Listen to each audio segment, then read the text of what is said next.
Bienvenidas, bienvenidos sean todos a la sexta temporada de Quinto Poder. Yo soy Andrea Robles y me acompañan en esta mesa Lucía Medina, Mara Muñoz y Emilia Messi.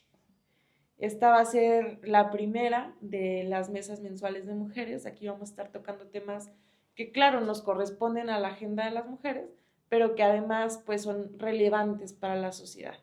Hoy empezamos con el tema de mansplaining, es decir, lo que no pedimos que se nos explicara, pero que aún así nos explican los hombres. ¿Cuántas veces te ha tocado pasar por esta situación, Lucy? Fíjate que bastantes, pero he de confesarte que hace muy poco que empecé a darme cuenta, porque yo creo que lo daba por normal, hasta que otras mujeres así, y sobre todo hasta con gente muy querida, amigos queridos, y alguien me hizo notar es que me cae gordo ese amigo tuyo porque lo hace muy seguido con todos. Y entonces puse atención, creo que la verdad, más que el número, lo que a mí me impresionó es lo que lo dejé pasar, lo que ni siquiera yo lo notaba, pero bastante seguido creo. No llevo la cuenta justo porque creo que me tardé mucho en detectarlo. Sí. Sí. Mara, ¿qué opinión tienes sobre el mansplaining?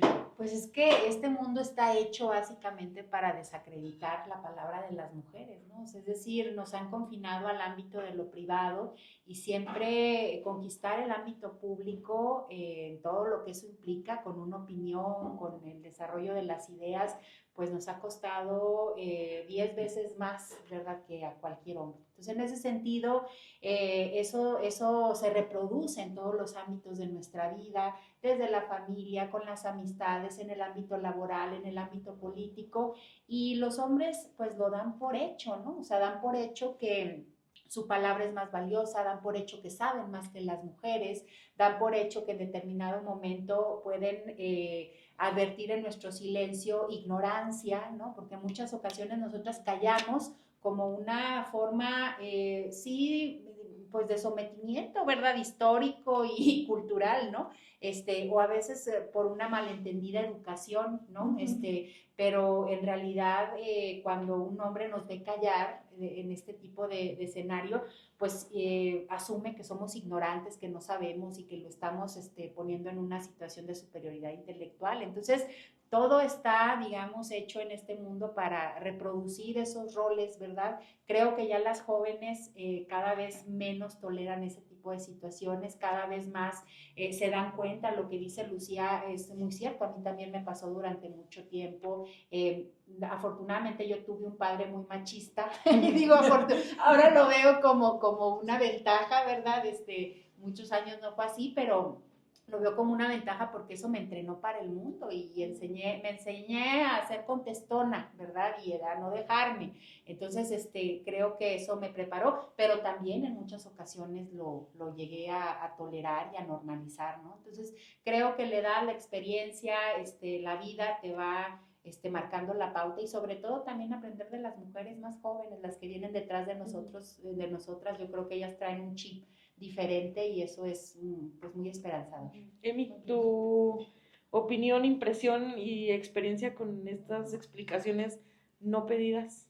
Pues justo igual, ¿no? O sea, creo que sobre la marcha te vas dando cuenta y en todos los espacios. Yo empecé a darme cuenta de esto cuando empecé a compartir espacios de organización, ¿no? Sobre todo en colectivos mixtos, y me daba cuenta cómo, a pesar de que yo quería decir algo, ¿no? Siempre había alguien que iba a desacreditarlo de alguna manera, o bien seguido de mi comentario decir exactamente lo mismo que yo había dicho y se le iba a celebrar. Y mi impresión era de, güey, lo acabo de decir, ¿no? O sea, ¿por qué? ¿Cómo lo dije? E incluso llegas al momento de la inseguridad. ¿Soy yo la que está fallando en transmitir mis pensamientos? ¿O es solo que las personas o los interlocutores, sobre todo hombres, por supuesto, no me están escuchando para entenderme, sino solo pensando en lo que van a decir cuando yo acabe de hablar, ¿no? Anulando completamente mi comentario? Y me llamaba mucho la atención el origen del término, porque justo hay un libro que se llama Los hombres me explican cosas, que la autora platica al inicio del libro esta anécdota de cómo está ella hablando del tema y llega un hombre y la escucha y la empieza a interrumpir, que esa es otra, ¿no? Que va de la mano con el mansplaining. que le llaman me interrumpo, sí, exactamente, que la empieza a interrumpir para decirle que lo que ella debía hacer era leer un libro que casualmente era su libro. O sea, ella era la autora del libro, claro, okay. Y él estaba recomendando que como ella no sabía nada, debía leer ese libro. Entonces, esto pasa constantemente. Creo que incluso cuando quienes trabajamos temas de derechos de las mujeres o de género, nos pasa que los hombres nos quieren explicar esos temas, ¿no? Sí. Incluso recomendar textos. Y pasa en todas las áreas del conocimiento. Puntualmente recuerdo la experiencia de las compañeras médicas que dicen cómo los pacientes hombres, sobre todo los que tienen más edad, llegan y cuando ellas les tratan de diagnosticar, les dicen, no, yo no tengo eso, ¿no? O cómo incluso se dirigen a ellas como señorita, sí, o como mija, y no como doctora, como lo haría cualquiera, ¿no? Entonces, creo que experiencias hay muchísimas.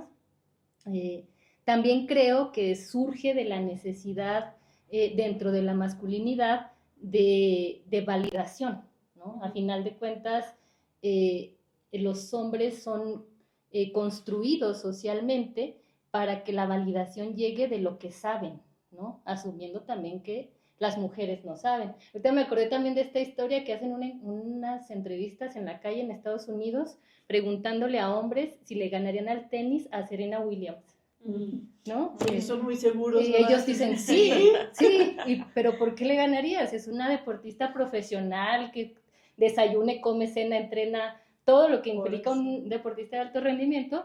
¿Y por qué le ganarías? Pues porque yo soy hombre, ¿no? Es un asumir que sí o sí mi realidad como hombre o su realidad como hombre en el mundo los dota mágicamente del conocimiento o las habilidades, si no sobre otros hombres, sí sobre cualquier mujer, ¿no?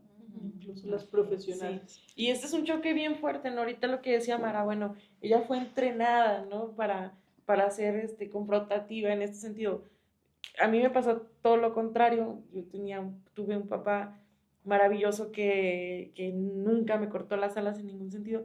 Y entonces toparme el mansplaining en el mundo real, fuera de casa, pues fue un choque durísimo, ¿no? Porque era algo que en casa no había.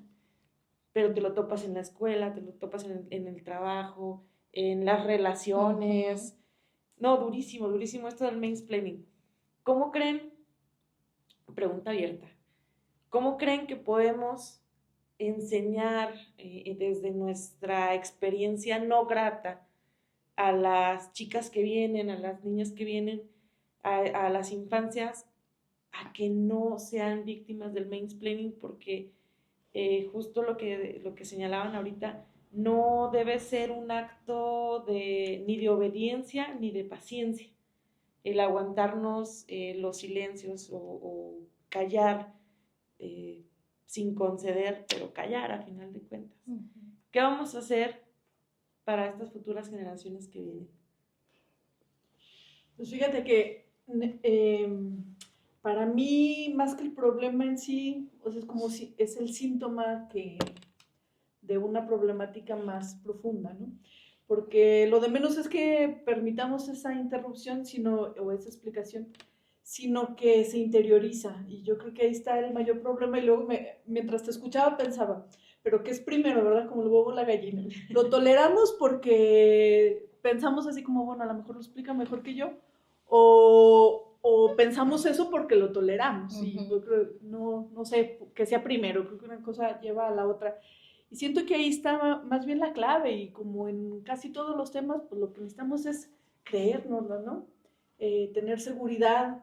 Yo lo veo mucho hasta con este síndrome del impostor, que es muy de la impostora, que yo a las mujeres más brillantes que conozco, y es más, yo creo que las personas que conozco, las más brillantes, muchas de ellas son mujeres, pero con frecuencia con inseguridad, para asumir una cosa que luego uno ve que hay unos muy seguros, hasta la temeridad, se atreven a hacer cosas a las que yo creo que no están tan capacitados, pero no les da tanto miedo entrarle como nos da a muchas, ¿no? Y creo que es parte de eso. Entonces, pues yo creo que de entrada observándolo y darnos cuenta de que sí, pues sí, somos más capaces de lo que creemos en muchas áreas, y que sí tenemos por qué interrumpir. Me sentí muy identificada con lo que decías, porque yo así me pasaba en reuniones, ¿no? Y con gente muy, muy estimada, que yo explicaba algo y se esperaban, hasta eso no me interrumpía, pero luego un hombre, yo hasta se lo llegué a atribuir a razones fonéticas, yo su voz es más grave y probablemente eso llama más la atención. Pero era hasta que él lo decía que entonces se asumía como una buena idea.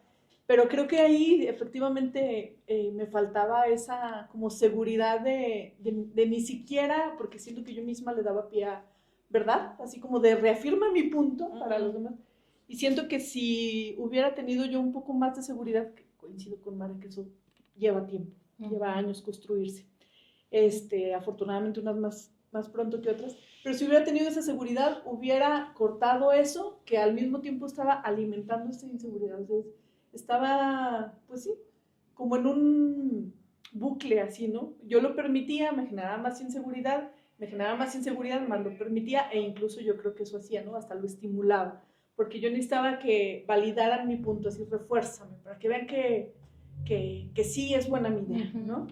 Pero requiere eso, seguridad, creernos, ver nuestras propias capacidades, distinguir incluso qué es lo que nos ha frenado. O sea, yo cuando veo así dos perfiles y me doy cuenta de cómo unos logran un espacio que otras no, etcétera, etcétera, muchas cosas son coyunturales, son producto de las estructuras sociales y económicas y políticas pero no lo creemos, o sea, tenemos la meritocracia interiorizada y decimos, no, yo creo que sí era más brillante que él, yo creo que él podía, no es verdad, pero necesitamos ver esas estructuras y todo para darnos cuenta que lo que nos limitó, o nos limita, es otra cosa, y eso implica dejar de enojarse con uno mismo, sino empezar a darse cuenta que en realidad tu enojo tiene que estar dirigido a esa estructura que te limitó, no hacia ti. Pero ese es, para mí, es el reto más grande que hay en esto. O sea, mucho yo creo que del camino es interior, incluso, ¿no? Sí, claro. Sí, bueno, yo creo que uno de los grandes problemas de esta sociedad es el sometimiento irreflexivo, inconsciente a la autoridad, ¿no? Creo que eso nos condena a una condición autómata, ¿no? Es decir, de personas en quienes no se medía el pensamiento, sus acciones no están mediadas por el pensamiento, ¿no? Entonces, eso creo, el mansplaining y el aceptarlo, pues es un síntoma al final de cuentas de eso, y evidentemente las mujeres somos más propensas a estar en esa situación por lo que ya decíamos, porque los hombres dan por hecho su posición y sus privilegios, y las mujeres pues estamos en un proceso precisamente de destruir justo esos privilegios, ¿verdad?, que se den por hecho, y de ganarnos una posición en el ámbito público en la sociedad. Ahora bien, el feminismo yo creo que es una herramienta muy importante para lograr justo estos avances, porque es un conjunto de esfuerzos y es una posibilidad de tener referentes, cosa que en muchas ocasiones cuando vivimos aisladas, cuando vivimos fuera de una comunidad que nos politice, pues nos sentimos solas, justo nos sentimos, en muchas ocasiones intuimos que lo que pensamos es correcto, o que lo que sucede es incorrecto, pero no tenemos un referente inmediato que nos lleve pues digamos, a autoafirmarnos y a reafirmarnos, ¿no?, en nuestros propios criterios y en nuestras ideas, y en ideas también pues libertarias que nos ayuden a ver la vida de otra manera, ¿no? Entonces creo que por eso es tan importante y tan relevante el feminismo como un movimiento político, social, un movimiento contracultural, porque al final de cuentas todo esto, es decir, es ir en contra de la autoridad establecida que es el patriarcado, pues es un movimiento contracultural muy profundo, ¿no?, que si bien, como lo decía Lucía, tiene que ver con una autoafirmación, también tiene que ver con un ejercicio político fundamental, ¿no? Es decir, entender que la sociedad sí cambia, evidentemente desde nosotros y desde nosotras mismas, pero también desde mi comadre, mi vecina, mi amiga, ¿no? Y entonces, ¿cómo caminamos juntas?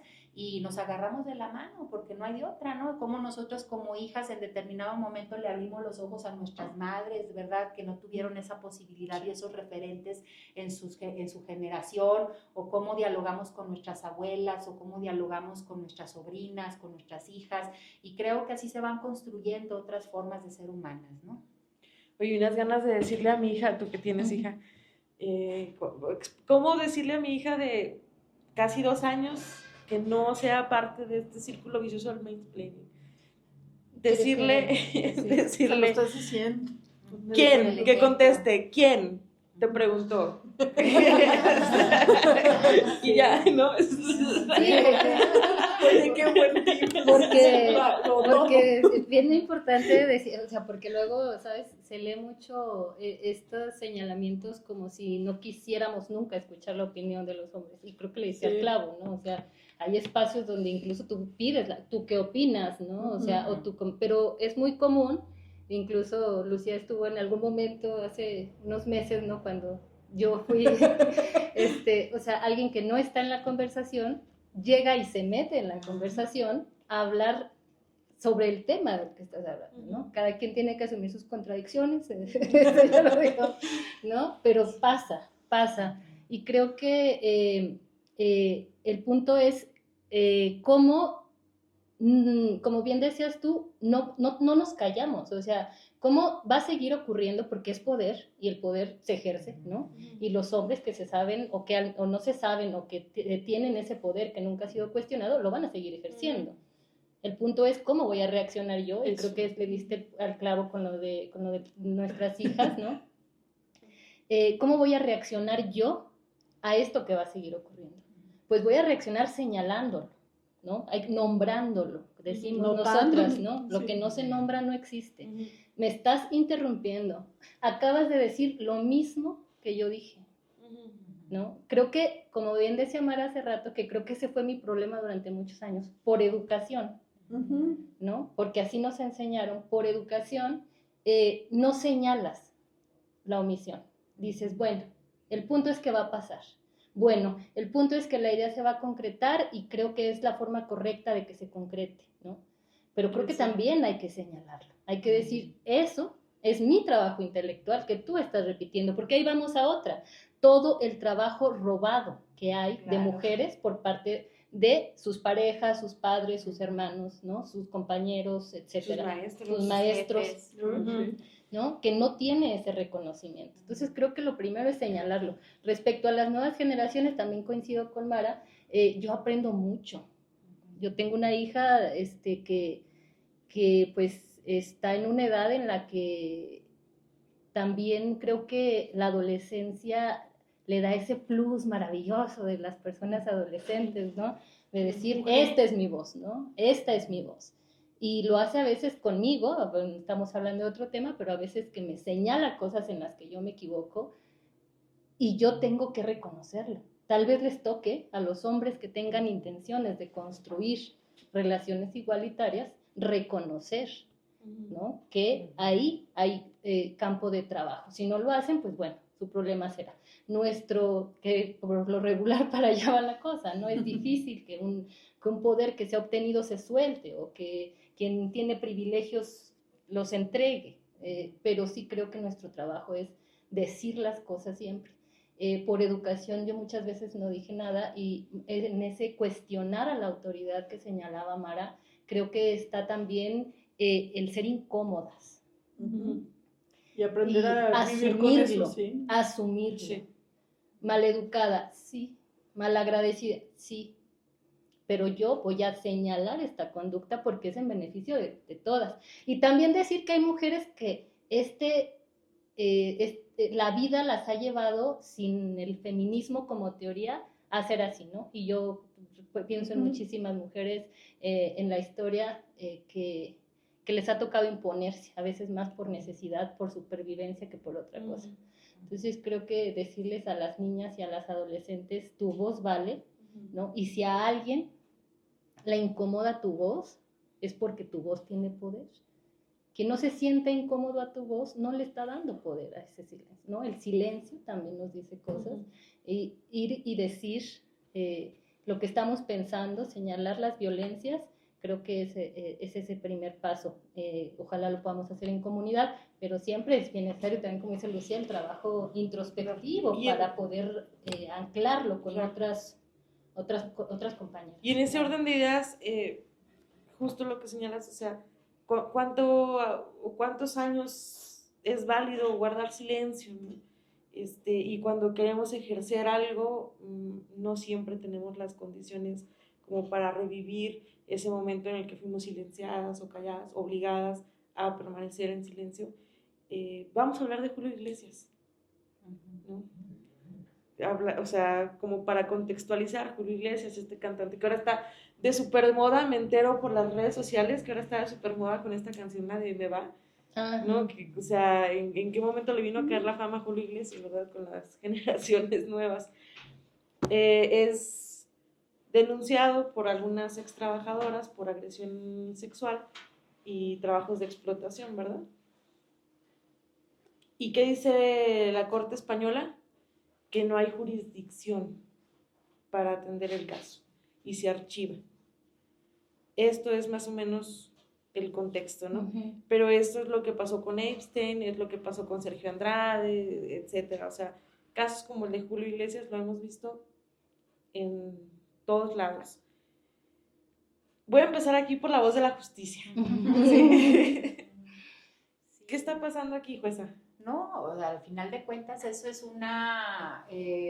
es un ejemplo clarísimo del colonialismo, ¿no? En todo su esplendor, en el sentido desde, digamos, el uso que él hace de las mujeres, la objetivación de las mujeres racializadas, las mujeres precarizadas, las mujeres del tercer mundo, sobre el cual la España pues ha ejercido todo tipo de vejaciones históricamente, ¿no? Y entonces él las viene a reproducir y las viene a asumir desde su postura de poder, evidentemente económico, un poder simbólico también, por supuesto, y entonces en ese sentido asume el papel de explotador, ¿no?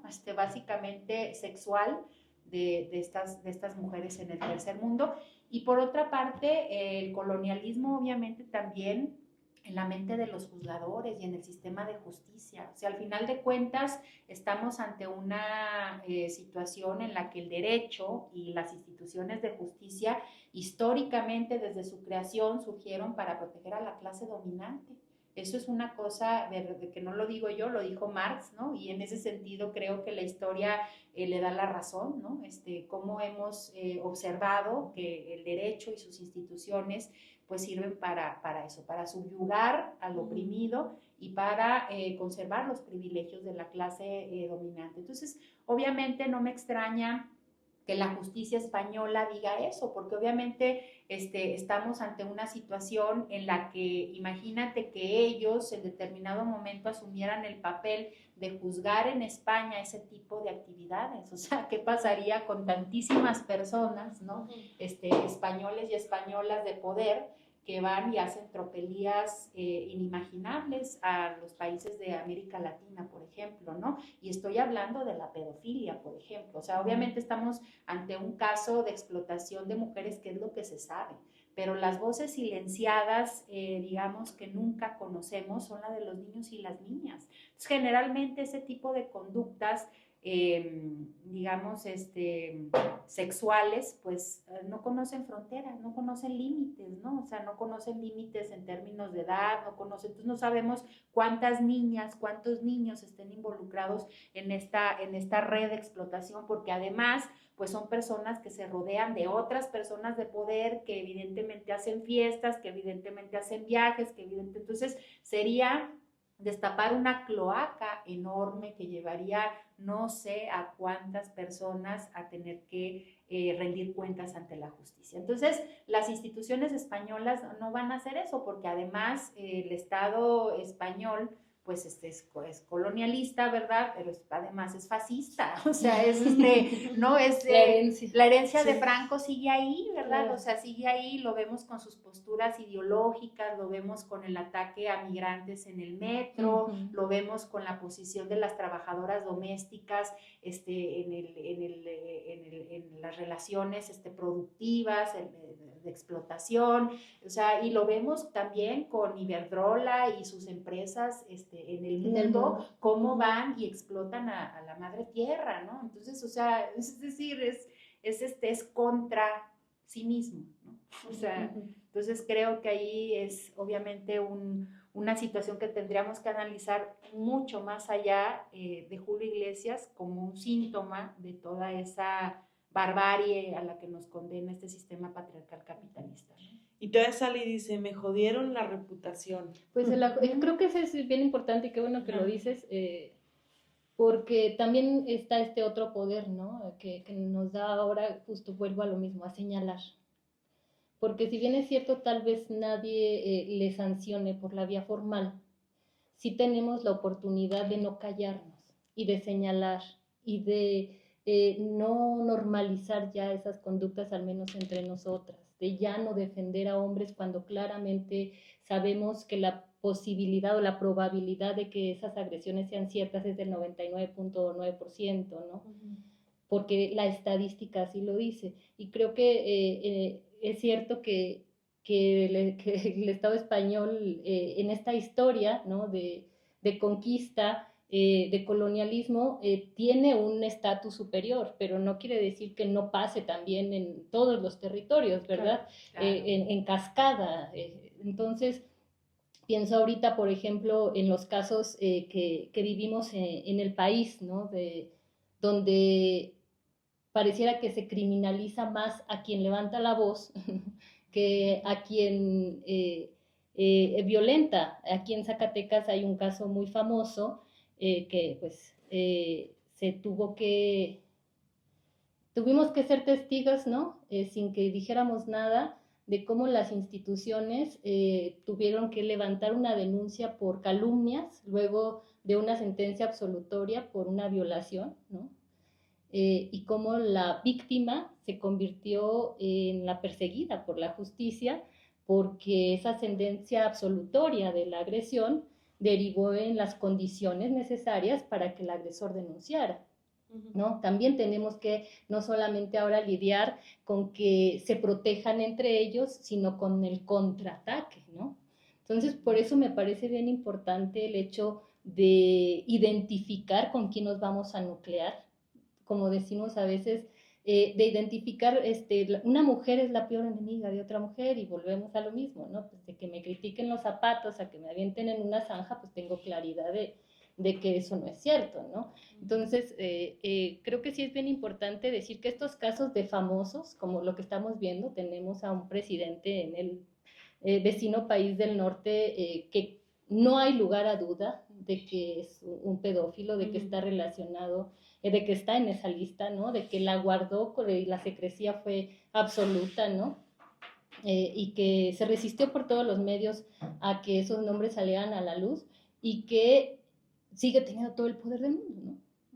No solamente para hacer ese tipo de cosas, sino para otras violencias, ¿no? Que todas las violencias que implica el imperialismo, ¿no? Cuando se llega a otros territorios. Entonces sí, creo que los casos que se vuelven mediáticos nos tienen que servir para evidenciar todas esas violencias que por años y años hemos callado. Incluso yo decía, pues sí, cuando hablamos pues del mansplaining a una agresión sexual, pues claramente prefiero que me interrumpan, ¿no? Pero creo que es innecesario sí decir cómo todas estas violencias están relacionadas. Sí, y cómo, como bien decías, es que no se trata de seleccionar, ¿no? Son síntomas de esta historia de dominación sobre nuestras cuerpos, pero también de la necesidad que este sistema tiene en que todo permanezca igual. Por eso, cuando señalamos, no solamente señalamos para reclamar nuestros derechos, sino para reclamarlos de todas.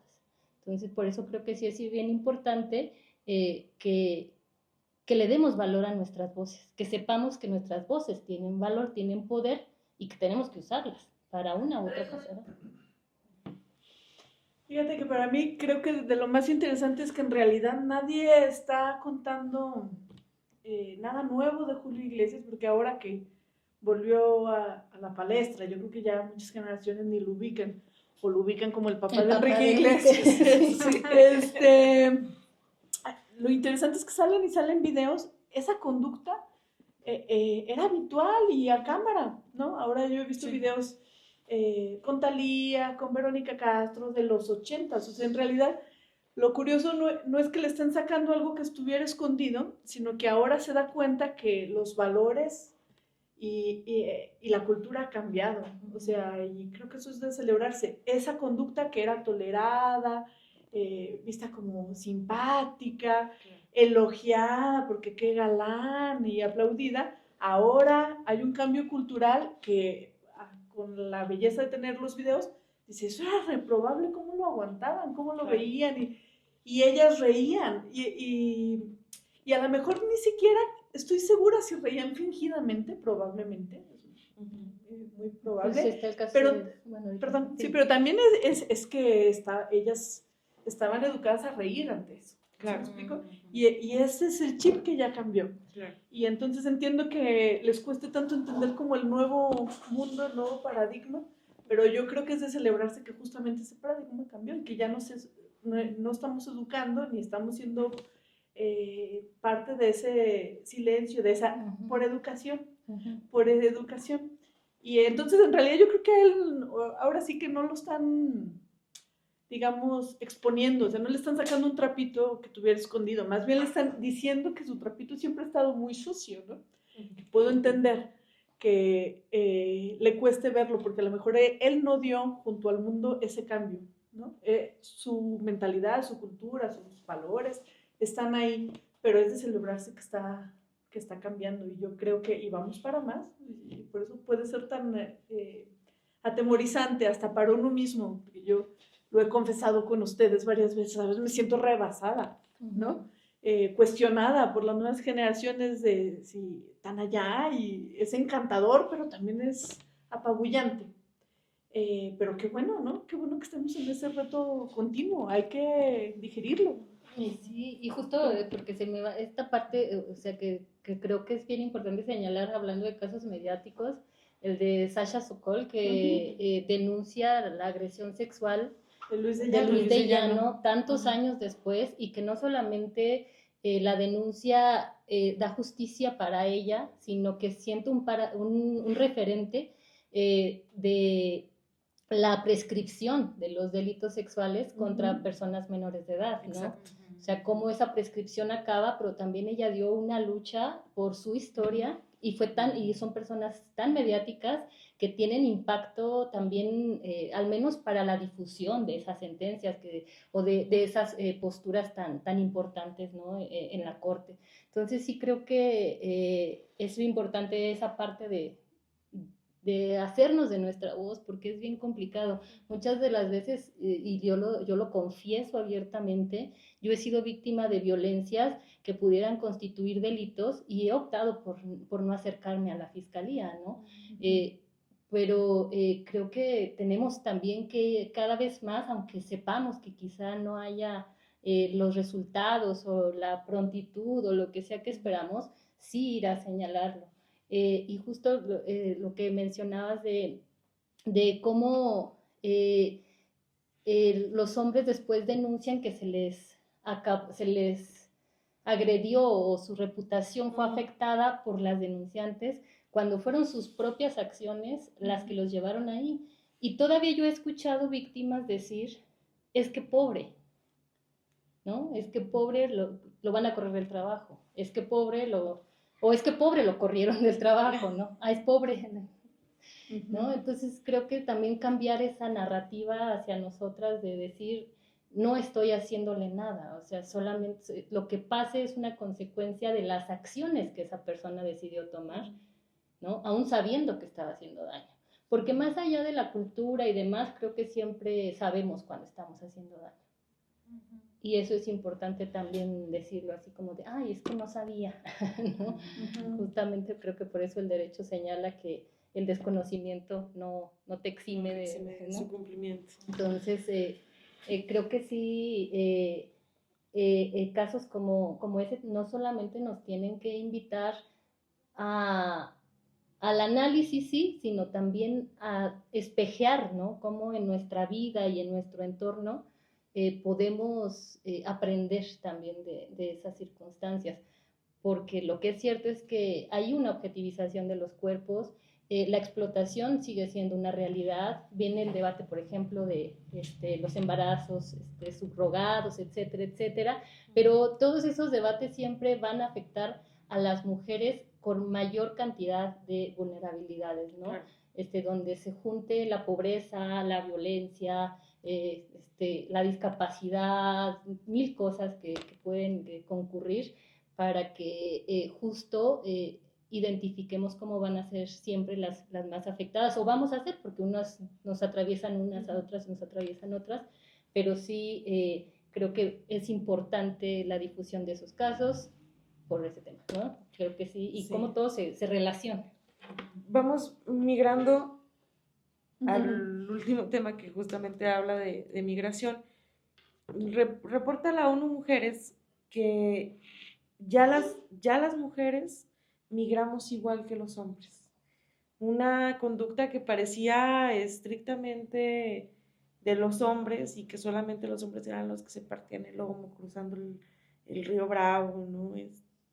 Por la familia, etcétera. Como esta narrativa que, claro, sí es de lucha y de mucha admiración para quien lo hace y quien sostiene a su familia a través de la migración. Sin embargo, históricamente se había relegado a las mujeres de la narrativa de la migración.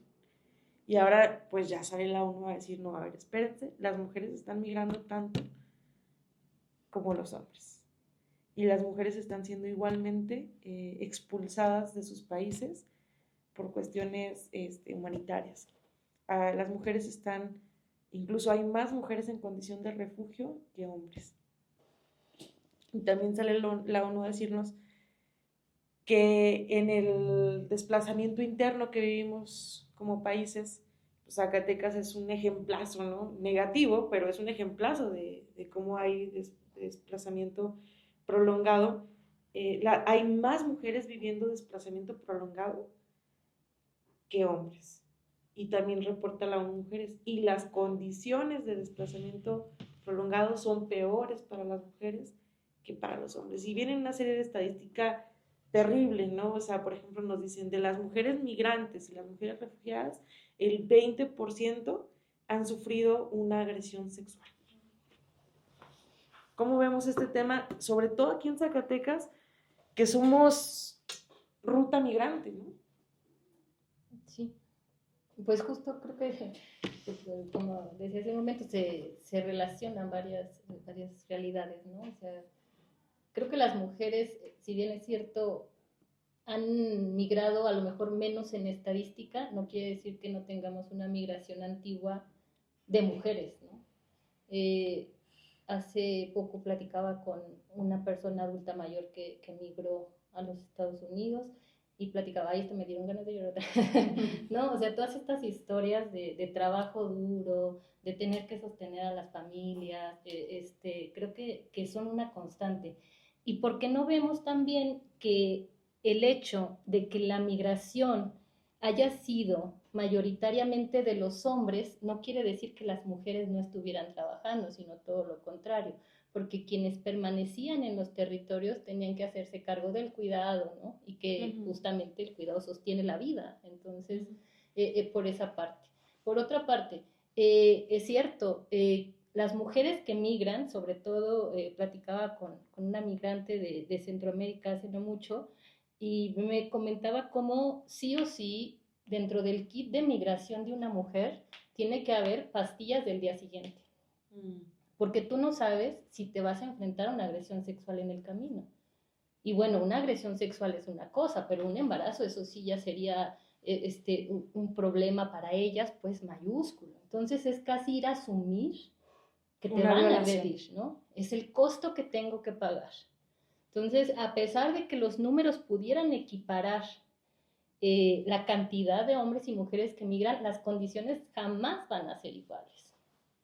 Desde la criminalización de aquellas mujeres que tienen que dejar a las familias atrás porque no se hicieron cargo de sus hijos, de los hombres nadie nunca va a decir eso porque migraron, hasta el hecho de que esas mujeres que migran tengan que enfrentarse a estas violencias y a otras, porque hay una condición desde antes de todo esto del ICE, desde hace muchos años, de aquellas mujeres que están en Estados Unidos y son víctimas de violencia familiar y no tienen a dónde ir a denunciar, Claro. porque su estatus de ilegal, Sí. pues se pondrían de dos solas, ¿no? Ujú. Y ya ha habido esfuerzos desde, por ejemplo, del gobierno del estado, había una que se llamaba Mariposa, una cosa así, donde se daba acompañamiento, pero sigue siendo un tema secundario. Entonces, nada más decir que a pesar de que se pudieran equiparar en números, las mujeres siguen siendo responsables del cuidado de sus familias, además de la migración, y jamás van a ser las mismas condiciones. No van a ser las mismas condiciones porque vivimos en un sistema patriarcal, ¿no?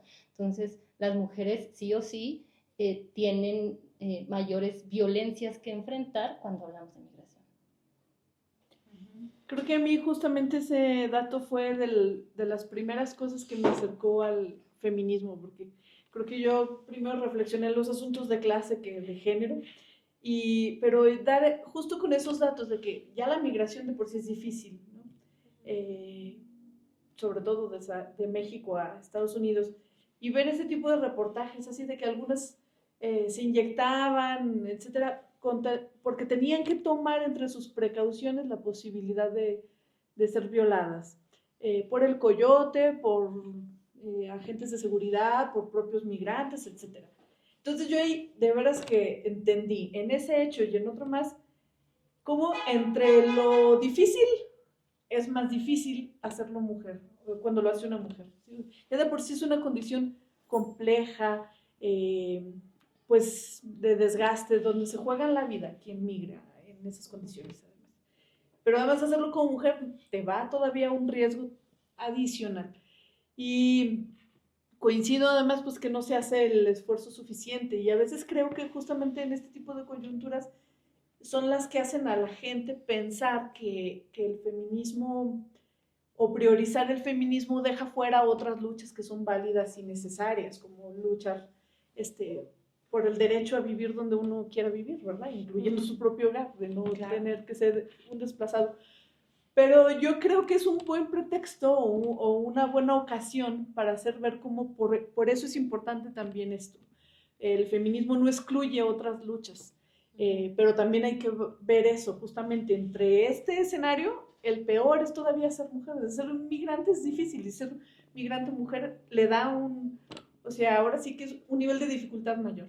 Y el otro ejemplo que lo menciono de paso, que también me estremeció mucho, fue hace unos años que hubo un temblor muy fuerte en Haití, que destrozó muchos hogares, y entre las cosas que pedían para ayudar a los damnificados, además de agua y enseres de lo tradicional, alimentos enlatados, etcétera, había pantalones de mezclilla, ¿no? Porque las mujeres corrían riesgo de ser violadas en los campamentos ahí, en los refugios, en los albergues. Vuelvo al punto, o sea, hay una dificultad mayor. Por eso yo creo que a pesar de las resistencias y que puedo entender que muchas, pues no sé si decir que son bien intencionadas, pero al menos a lo mejor no hay prioridad de otras luchas en esas mentalidades, es que se vea en estos ejemplos, en este caso específico que planteas, que sí requiere una atención adicional y requiere un presupuesto adicional y requiere una estructura jurídica, institucional adicional, porque el riesgo que se vive sí es mayor y además creo que también es muy, muy inteligente lo que observa Emilia, que también esto pasa para las que se quedan, porque las mujeres en el sistema tradicional, en los matrimonios, en los hogares donde se iba el migrante, las mujeres que se quedaban también corrían peligro, porque como lo hemos hablado en otras ocasiones, a veces el respeto no es a la mujer, sino a la mujer en tanto patrimonio de un hombre, ¿verdad? Entonces, si el hombre está allá, pues entonces no hay que respetarla, porque en realidad ella no merece el respeto por sí misma, sino en tanto valga con el otro. Y con eso vienen otra serie de problemas, por ejemplo, mujeres que se quedan y se quedan a labores del campo, por ejemplo. Y también por eso es bueno que haya programas específicos hasta para el campo en mujeres, porque también es otra problemática que pasa mucho en Zacatecas. Creo que es un buen tema para visibilizar la importancia de la interseccionalidad en estos asuntos. Sí, no, yo creo que cuando se habla de migración tenemos que hablar de la gran mentira en la que vivimos en el mundo moderno, es decir, nos han hecho creer que porque tenemos acceso a un teléfono celular ya ya tenemos mayor bienestar, ¿no? Nos han hecho creer que porque estamos asalariados, porque digamos se institucionaliza ya no desde la informalidad, sino a lo mejor de un trabajo formal precarizado, pues ya estamos mejor que antes, ¿verdad? Pero en realidad, cuando analizamos el tema de la migración, nos damos cuenta que el desplazamiento humano pues es un síntoma indiscutible de que el mundo está en una verdadera crisis. Y esa crisis se refleja evidentemente por los estragos del cambio climático. ¿Cuánta gente no está migrando porque cambia el clima, porque ya no pueden sembrar la tierra, porque subieron los niveles del mar, porque ya no pueden pescar, porque tantas cosas que están sucediendo con la naturaleza y eso los obliga pues a migrar, ¿no? A ser expulsados de su lugar de origen. Luego tenemos también todo lo que tiene que ver con la violencia, es decir, muchas personas en el mundo, por conflictos armados o por la delincuencia organizada, o el crimen, el ambiente criminógeno en el que viven amenazados, que son perseguidos por la propia policía, que son los que desarrollan actividades criminales en realidad en muchos lugares, pues tienen que emigrar también, ¿no? Luego tenemos el genocidio también que está ocurriendo en Palestina, y luego tenemos los conflictos armados en África que también han obligado a muchísimas personas a tener que emigrar de sus lugares de origen. Y luego también tenemos la precarización de la vida, porque lo cierto es que el sistema económico pues no ha garantizado los mínimos de sobrevivencia a muchas personas, ¿no? O sea, ni siquiera el acceso a la salud, el acceso a la vivienda, el acceso a la comida, el acceso a la educación en muchos de nuestros países no está garantizado. Entonces eso también es una condicionante para que la gente tenga que salir. Por eso creo que hablar de migración tiene que ver con analizar el mundo moderno desde una perspectiva crítica, real, y pues dejar atrás esa mentira, ¿verdad?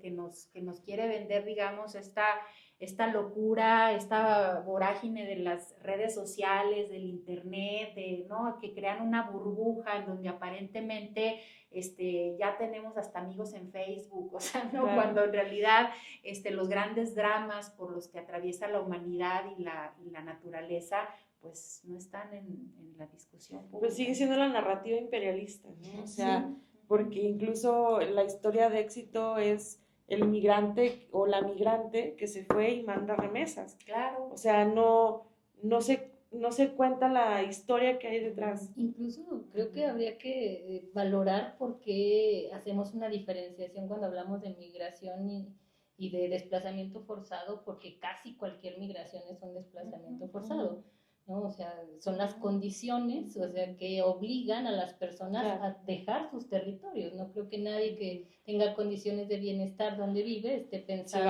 a menos que, bueno, está la otra parte, ¿no? Que también estamos viviendo en México en este momento, la de esas personas que están llegando a habitar el país desde países desarrollados, ¿no? Entre comillas. La gentrificación. Sí, exacto, la gentrificación que vemos tan fuerte, por ejemplo, en Ciudad de México, hay colonias donde ya no sabes dónde estás, ¿no? O sea, y más allá de que si la salsa pica o no pica con la gentrificación, sí, es una especie de invasión silenciosa, ¿no? Que cambia dinámicas, desplaza personas en desplazamientos internos, porque es imposible ya seguir costeando la vida en esos espacios para quien tradicionalmente la costeaba, y que creo que tenemos que también tener claridad en que esa no podemos llamarla una problemática de desplazamiento forzado, ¿no? Por eso digo casi cualquier migración.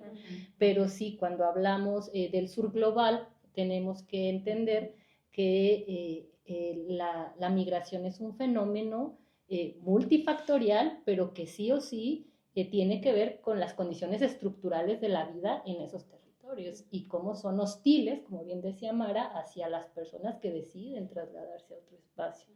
Y después viene lo de Julio Iglesias y después todo está relacionado. Todo está relacionado. Sí. Pero hay una romantización detrás del discurso de migración, ¿no? O sea, se va la persona del país jodido para irse al país de las oportunidades y pensar que trabajar 16 horas al día, 18 horas al día, sin condiciones, sin seguro social,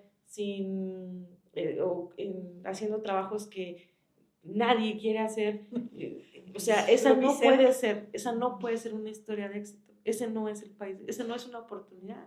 Esa es la versión moderna de la esclavitud. Claro. ¿No? Pero aún así, pues bueno, somos ni siquiera un país, somos un mundo dependiente de las remesas. Una ilusión. Estaba leyendo hace rato antes de que llegaran, si juntáramos el presupuesto de todos los países del mundo que se destinan a desarrollo social o similares, pues, llámesele como se le quiera llamar, solamente representa 1/3 de lo que representan las remesas. Sí, pues es un asunto. Durísimo eso. Sí, y es un asunto de economía, o sea, la migración es necesaria para que el capitalismo sea, y la migración ilegal, además, así, sea rentable, ¿no? Para que el ejército industrial de reserva. Exactamente. Sí, ¿no? Y además, incluso es una cosa que desde los teóricos de la esclavitud y eso han visto, ¿no? Es la nueva esclavitud, o así lo ven, ¿no? Como que, porque Estados Unidos progresó en mucho basándose en la ganancia, en la plusvalía que solo era posible porque había condiciones de esclavitud. Pero una vez que esas se acabaron, pues entonces lo que les ha sido funcional es la migración ilegal, ¿verdad? Claro. Por eso no hay una hipocresía ahí como de que te cierro, pero no te cierro, pero como que me hago menso. Claro. Hay una capacidad tecnológica ahora de dar con el líder de tal grupo terrorista de Medio Oriente, así esté en un túnel, y sin embargo hay una gran tolerancia porque el negocio es ese, ¿no? El negocio es que sí estén aquí y cuando me conviene hay redada y cuando no me conviene, bueno, pues como que me hago menso y vayan todos al estadio a ver la selección y como que según yo no hay operativo. Eso solo es posible porque es funcional un sistema económico. Y un sistema económico más allá de un país, efectivamente, ¿no? Y también solo es posible, o sea, eso sostiene en gran medida a México, efectivamente, ¿no? Más allá del turismo, incluso, creo que, no sé si siempre, no sé si ahora, pero en algún punto las remesas han sido un ingreso mayor que los ingresos petroleros o turísticos, por ejemplo. No, todavía. Es funcional también para nuestro sistema económico local, pero pues es que ya es bien difícil hablar de un sistema económico nacional, eso efectivamente está conectado por todos lados. Pero si no fuera funcional el capitalismo, eso no, más allá de esta idea como racial, pues, o sea, no es un asunto, creo yo, solo ideológico o de América para los americanos.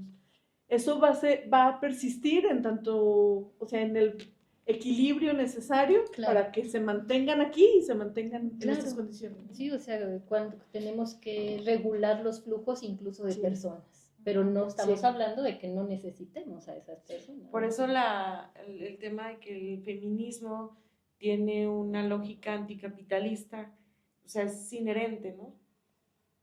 Sí, lo que decías ahorita, o sea, una cosa está conectada con la otra. Estamos hablando de migrantes, pero podemos hablar de Julio Iglesias y todo tiene que ver con la misma lógica del mundo, de un mundo que es funcional para los hombres. No, y además estamos hablando de una migración que envía remesas, digamos, de manera voluntaria, ¿verdad? Pero, ¿qué pasa con toda la red de tráfico de personas y trata de personas, ¿no? O sea, que al final de cuentas muchas de ellas son mujeres que que son comerciadas, así como si fueran objetos, con fines de explotación sexual. Muchos niños y muchas niñas también lo son, ¿no? El tráfico de órganos, es decir, también hay muchas personas que migran involuntariamente o enganchadas por redes de trata y que desafortunadamente pues no tiene nada que ver ni siquiera con esa falsa ilusión del migrante que busca una historia de éxito, ¿no? Sino que son verdaderas víctimas en toda la extensión de la palabra de esta gran mentira, ¿no? Chicas de la mesa, no quisiera yo irme. Está buenísima la plática, pero se nos acabó el tiempo. Nos vemos aquí el siguiente mes. Este es el primero de los 12 episodios o entregas que vamos a tener especializadas para hablar de temas de género. Ustedes son las expertas, yo nomás estoy aquí moderando la discusión. Y pues le mandamos un saludo a Isadora, que no se nos pudo incorporar el día de hoy. Gracias a todos por la atención, por el favor de su atención. Nos vemos aquí el próximo mes en la siguiente entrega de Quinto Poder.